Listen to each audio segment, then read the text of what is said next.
Welcome to the Daily Fantasy Basketball Podcast with Kyle McEwen and Mark Roberts. I'm Kyle. You can find me on Twitter at RotoKyleNBA. And I'm joined by Mark, who you can find on Twitter at Mark F. Roberts. And the Mark is with a C, like Marc Gasol. That was brutal. I apologize. Anyways, we're back here. We're both still under the weather, and I'm sure nobody really cares about that at this point since it's a daily thing with us. But Mark, why don't you go ahead and tell everybody what we're going to do here on this podcast? Yeah, this is kind of a cool concept we've got going, and really it goes along with a lot of our readers and listeners, I guess I should say listeners, questions is we've talked a little bit about how as we're drafting the idea of building a good team rather than just going with the top player in the rankings.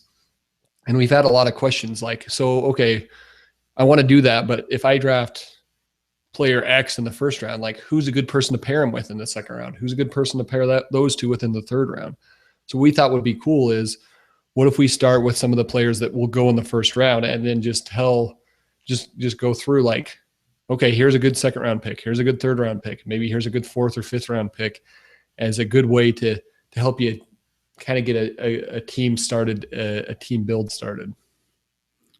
Yep, and so what we're doing is looking at our head-to-head rankings and the fact that we had James Harden there at the top. We're going to start with James Harden, and we're going to say, essentially, if you took James Harden with the first, second, third pick in the draft, who would you then be trying to pair him with your second pick at picks 22, 23, 24 in that range, or also in the third round with picks 25, 26, or 27 in that range.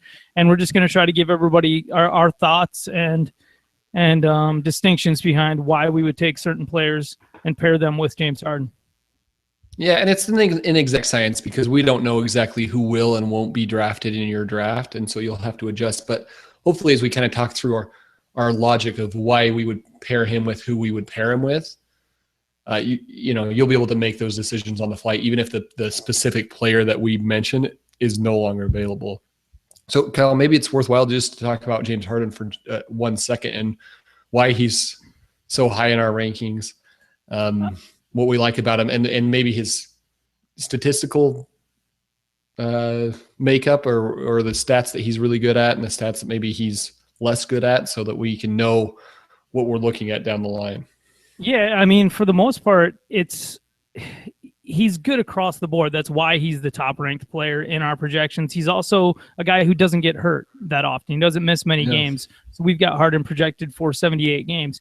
He also is someone who has been relied upon a lot to carry a lot of the possessions for the Houston Rockets. Most people said that he was actually their point guard last year, even though everybody still regards James Harden as the starting shooting guard and that's his definitive position. So it's really the fact that out of that shooting guard position, you can get a guy who's going to give you darn near 7 assists a game. He's going to give you good defensive stats and over a half a block a game. He's going to give you nearly an elite close to 2 steals a game, which is elite 1.8 that we've got him projected for this year. And then on top of that, he's hitting, he's doing the whole Steph Curry thing from long range, hitting over 2.5 3-pointers per game. There's just not a big hole in James Harden's game. And if you're going to throw shade at him about anything, it would be about his turnovers for 9-cat leagues.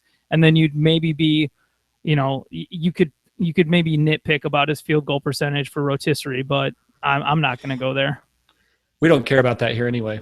No, he bumped up his blocks quite a bit last season, and that helps. I mean, he's not a huge positive in there.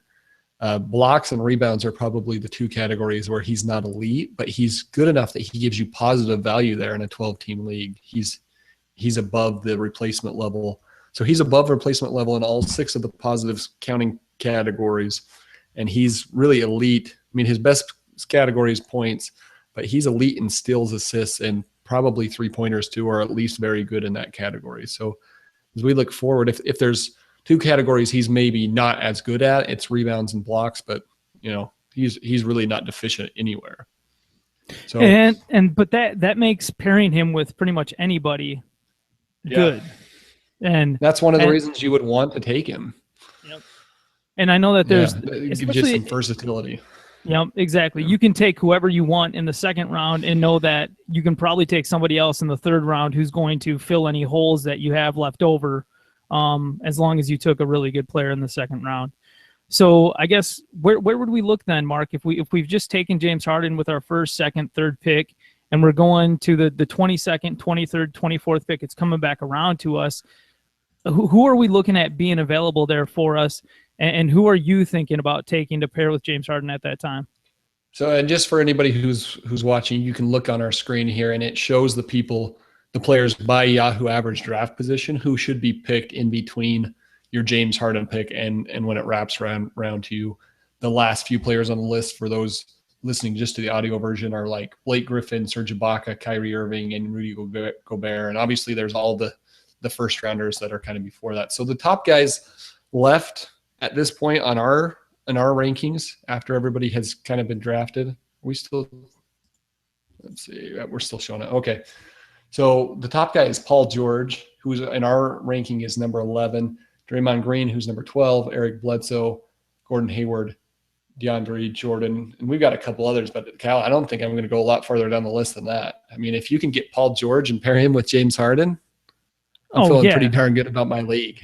I doubt that he'll be there, but that's what Yahoo is showing right now. Yeah, if Paul George drops to 22nd, you are getting probably the steal of the draft in the second round. So I would feel great about pairing him, and I wouldn't worry about. I think a lot of people are going to draft James Harden and they're going to be anxious to get somebody to fill in that blocks hole. Don't be too anxious about that in the second round. You can still get good blocks players in the third or fourth round, especially when you're playing in these head-to-head leagues. Yeah, so even though Harden's best category is points, we probably would tell people to still be kind of cognizant of points at this point in the draft, because we know that points go so early in the draft compared to the other categories. You have a chance to really like build an advantage here.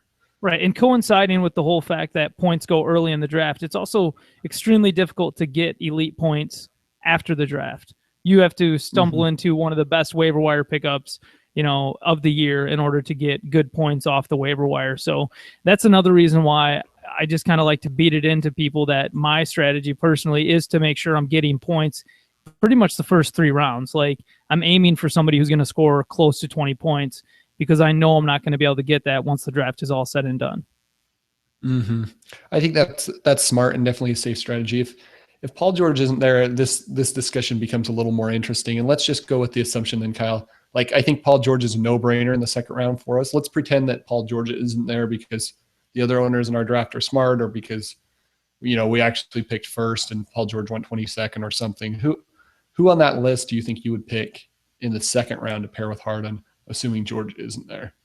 Draymond Green's a guy who you say is like an obvious choice to go ahead and feel good about going with, because he's going to give you across the board production. He's going to give you over a block a game, so you feel like you're making up for some of that dearth already. My only real concern about Draymond Green is the fact that he's going to give you a limited contribution in points. He's not going to be a 16, 17-point scorer for you. So right now in the second round with my second pick, I'm almost exclusively looking at, if I'm not having a guy like Paul George drop to me, I'm almost exclusively looking at Gordon Hayward, just because I think his scoring potential is so high right now this season. Yeah, I think that's smart. Now, what about this strategy? What if you said, okay, Draymond Green's 12th in Marc and Kyle's rankings. The reason he's there, by the way, is he's at least almost 1.5 standard deviations, but at least 1 standard deviation above replacement level in every category except points. He's an elite guy at steals. He's very good at blocks. He's very good at rebounds. He's very good at 3-pointers. He contributes quite a bit in assists. Like, if you pick Harden and Draymond Green first, second, your assists are, for not picked a point guard, you're in a pretty good assist position. And I kind of think Harden can make up for Draymond Green's points a little bit. Now, the problem with going with Draymond Green, and I think you'll agree with me here, is you have to go points in the third round. Like, you have to turn around and definitely get Gordon Hayward or someone like that. But I think since Draymond Green's going like 26th in Yahoo drafts and Gordon Hayward is going 39th, I think you could go Harden, Draymond Green, Gordon Hayward, and be in pretty good shape everywhere except for maybe blocks. Right, and then by that time, blocks aren't that bad, even though because you've got Draymond Green. Yep, and you'll be able to get somebody else coming around to the 5th round. Even in a 12-team league, you'll probably be able to pick up somebody around like Derek Favors or another good 2 blocks guy down a little bit further down. So I wouldn't be too concerned about getting blocks unless you get deep into your draft. Usually throughout probably about the 8th round, you're going to be able to find somebody. So that's probably where I would go. You're saying you would maybe go with Hayward in the 2nd round? Is that what I'm hearing? If I had to pick one person, I would still pick Gordon Hayward. But if I think I can if I'm looking at the guys I'm drafting against, this is my hometown league, and I don't think anybody's really clued into Gordon Hayward, and they're not going to bump him up their rankings 2 rounds essentially, then I'll sit on him for a round. Okay, so let's go with that scenario. Let's say we both kind of agree, go with Gordon Hayward 3rd. He's a good pairing. Who would you pick in the 2nd round? You mean go with you go Harden 1st round, Gordon Hayward 3rd round. Who would you put as your 2nd round pick? And I feel like such a sham right now because every single time we do a mock draft on here for head-to-head leagues, I'm picking the same 2 guys. I'm picking Gordon Hayward in the 2nd round. I'm picking Victor Oladipo in the 3rd round. And that's because I look at both those guys and I say they're both 2 20-point scorers potentially, who I like the rest of their contributions up and down the board. I like their potential to grow in different areas. Kyle Lowry should be in this discussion. He's been having a hell of a preseason. He's in great shape right now. But Kyle Lowry's just not one of those guys that I would pick. Like I'm not against taking any of the guys that are up here this high in the rankings.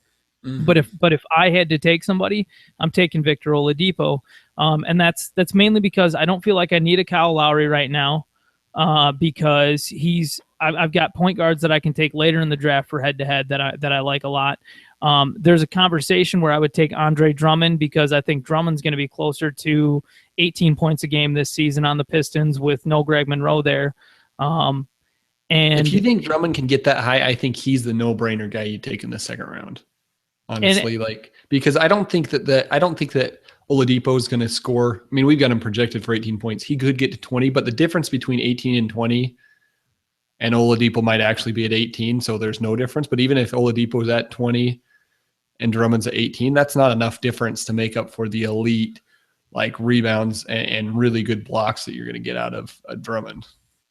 No, and since in our head-to-head strategy we talk, so much about punting field goal, punting free throw percentage.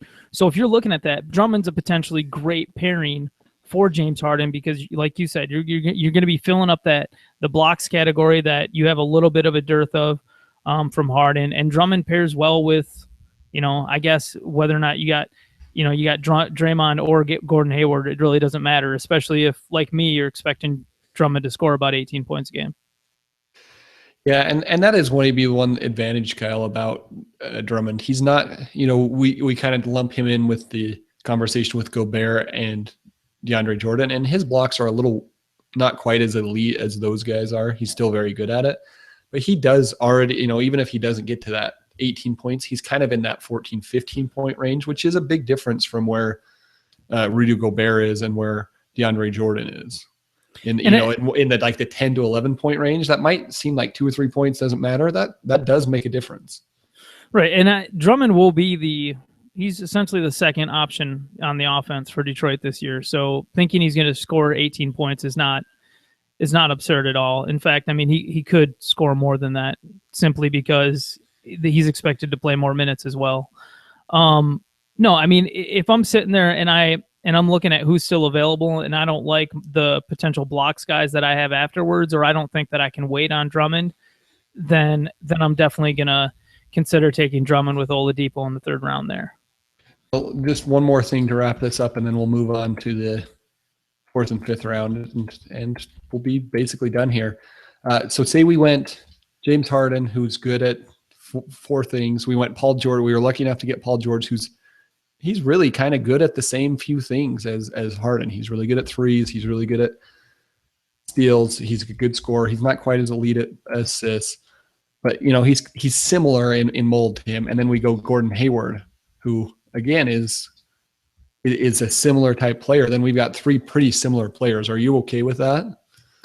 I am, just because they're all elite scorers, and they all contribute in several different categories. Like if you've got a small forward type player contributing, 3.4 assists or more, that's a pretty darn contribution from that category for them. So, and you're going to get good steals out of all those guys. I think you're just getting enough everywhere that you can start to fill in the gaps a little bit easier, not really worry about the fact that they're such similar players. So as we talk about the 4th and 5th round picks, let's just go with the assumption that we got Harden, George, Hayward. We're feeling really excellent about our 3-pointers. We're feeling really, really good about our assists and our steals and our points, and we're not as confident in our rebounds and blocks. And let's take a look. So we're going to do the same exercise and just show, who usually gets picked next in. Make sure I'm in the right place. Make sure, these are, again, on the screen. These are the players that would usually go next in the Yahoo average draft. So if we're sitting here in the 4th and 5th picks, which I think are like what we would be in the 46 to 51 range. The top players, again, on our board that would be left at this point are Tyreke Evans, Nikola Mirotic, Alfred Payton, Reggie Jackson, Monta Ellis, Ricky Rubio, Brandon Knight, Kemba Walker, Goran Dragic, and there's a few others you can see on the screen. Kyle, looking at those guys, I guess I would feel a little bit like at this point I want somebody who's going to get rebounds and blocks. And I guess I'm not seeing a guy on that list that I feel really like I'm really confident is going to get me a lot of rebounds and blocks. Should I be worried about that or not? Probably. This is the good point that maybe the picking Drummond 3rd round or making sure you get DeAndre or Drummond by the 3rd round. Right. Yeah.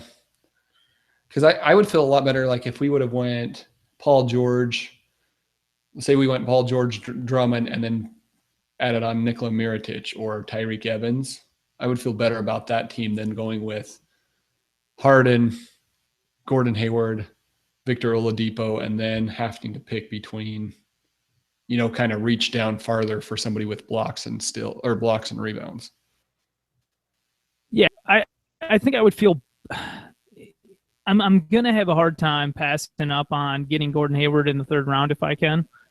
Even if I've already taken James Harden and Paul George, but this does open up, it does show you that there gets to be a point after like the 45th pick where Derek Favors is, the 43rd pick where Tim Duncan is, like you start to see that there's just not a lot of good blocks guys left available to you. That's the frustrating part, right? Is if we could have got somehow pick 36 falls to us, or even pick 45, and we could have paired Favors with, if you could put Favors with Paul George, Harden, and Gordon Hayward, I think you've hit a home run. Yep. So like we're not that far off. But I guess I would feel, like I said, I would feel better maybe if I would have gone with Harden, then Draymond Green, then Gordon Hayward. Then I would feel a lot more comfortable picking these value guys at the top of the list, and maybe just, I don't know. You don't necessarily have to take Mirotic yet because he's going in the 80s, but I probably wouldn't go past the 5th round on this guy. I think he's going to be really good. He has the potential to be even higher ranked than this, I think. Yeah, and the other thing about, considering that there's 2 things to our Mirotic projection. He's projected for 80 games. But then we also only gave him 28 minutes a game. So it's kind of 27 or something, didn't we? Was it up to 28? I think we got him up to 28. But if we actually went with the original draft plan of James Harden, Paul George, and Gordon Hayward, if you were lucky to have those 3 fall to you, looking at who's available here, I would end up taking Nikola Mirotic probably, because he's going to give you, out of the guys available here, he's probably going to give you the best rebounds and the best blocks. Yeah, I agree. And by the way, he's not going to hurt you in any category either. He really isn't. He gets enough assists that he's barely above replacement, so he's about even there. He's very good in threes. I guess I shouldn't say very good. He's not elite anywhere, but he's one of those guys that's really good across the board, almost like Draymond Green, where he's going to be solid in steals, really good in blocks, really good in points for this point in the draft, really, and then rebounds. He's going to hit, 3-pointers. He's really just good across the board. He's not efficient in any category, which is why he's ranked so high. Having so many of these head-to-head conversations, I can't wait until we get into some of the rotisserie strategy stuff. Yeah. Because I'm going to hate on Ricky Rubio so much. I love getting some of these guys in head-to-head leagues, but they're just not nearly as valuable in the rotisserie leagues.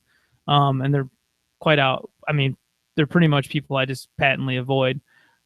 So if we're going back and you said we took James Harden, Paul George, or Gordon Hayward, and then paired them with Andre Drummond, who would I pick here? Now, if I'm sitting here, I'm probably taking Reggie Jackson just because I feel like he's got the most upside in elite assists. And then, you know what? The Elfrid Payton situation, I love Elfrid Payton.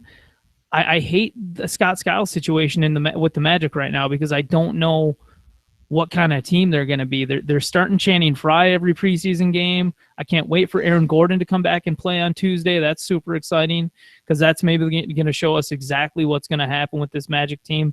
I know that coaches switch stuff up every preseason game, and you're going to have guys sit out. But Elfrid Payton's sitting out with a hamstring injury right now. It's supposed to be minor, but it's still a little bit concerning.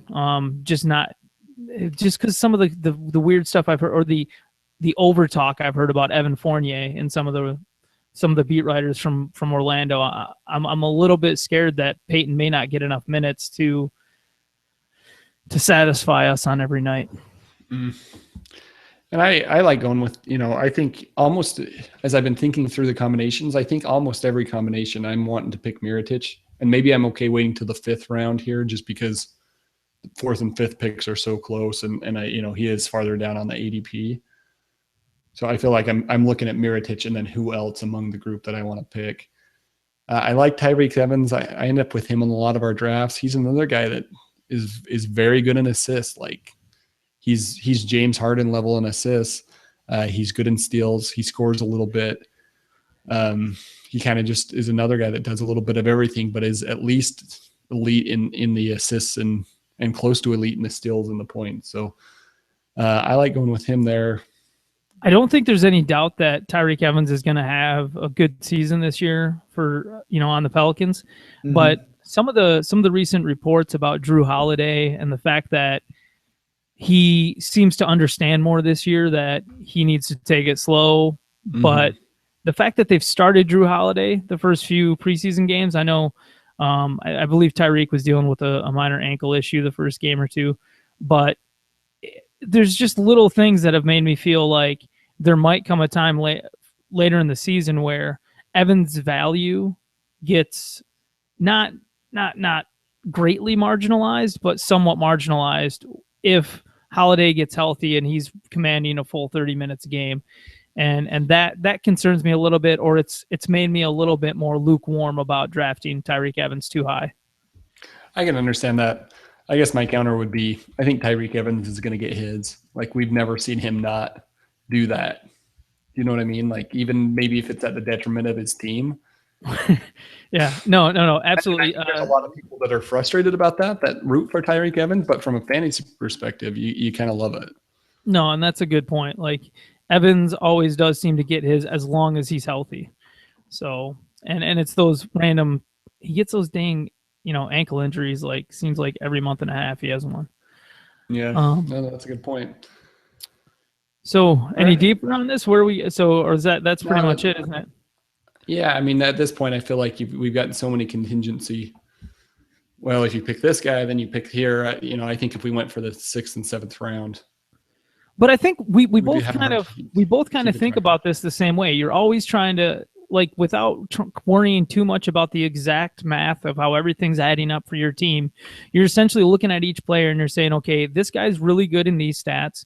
So as long as I keep in mind that I have, these guys who are good in these stats and these guys who are good in these stats, like, you can kind of find a balance with your team if you have a general knowledge of how those players produce for you and stuff like that. So. Yeah, and I guess the thing I learned is I maybe need to think harder about taking one of those centers in the third round. Jordan or Drummond, or if Rudy Gobert happened to fall that far. I like them all about the same. It's just that Gobert doesn't usually fall that far. But, maybe even though they're not great at points, if I can pair them with one of the elite guys at the top, maybe that's my best strategy. Just knowing that when you're picking again at the 4th and 5th round turn, there doesn't seem to be a great opportunity to get rebounds and blocks there. Well, no, and this kind of put into perspective for me too, because when I think about those couple of drafts where I took Gordon Hayward and Victor Oladipo in the 2nd and 3rd round together, I had taken either Anthony Davis or DeMarcus Cousins in those right. drafts, I believe. So I already had blocks combo, right? Yeah. So, well, cool. All right, man. Well, thanks everybody for listening to the podcast today. A little bit shorter. We're gonna try and fire these off so that we get all these out here and talk about all of the players from the 1st round and who we would pair with them in the first 4 to 5 rounds. I'm Kyle McEwen. You can find me on Twitter at RotoKyleNBA. This is Mark Roberts. You can find me on Twitter at Mark F. Roberts. Mark is with a C. Like Marcus All. That's right. You can find us at dailyfantasybasketballpodcast.com. It's a free site. We got all of our projections up there that are free to use. If you want any custom projections, you can get a hold of Mark. His email is on the site, or you can get a hold of him over Twitter. You can send them my way too, and I'll forward them on to Mark. If you like our content and feel like you want to donate, or even if you don't have the money to donate, totally cool, obviously. It's just fantasy. But if you can go to like iTunes or go to Stitcher or go to TuneIn and fill out a little review for our podcast, that would be super awesome. Commenting on the YouTube videos, all that stuff kind of pushes people our way, so we appreciate that. Once again, our theme music is Happiness is All the Rage by The Promise Ring, and you can find their music on jadetree.com. Thanks so much, guys. Have a great day. We love you.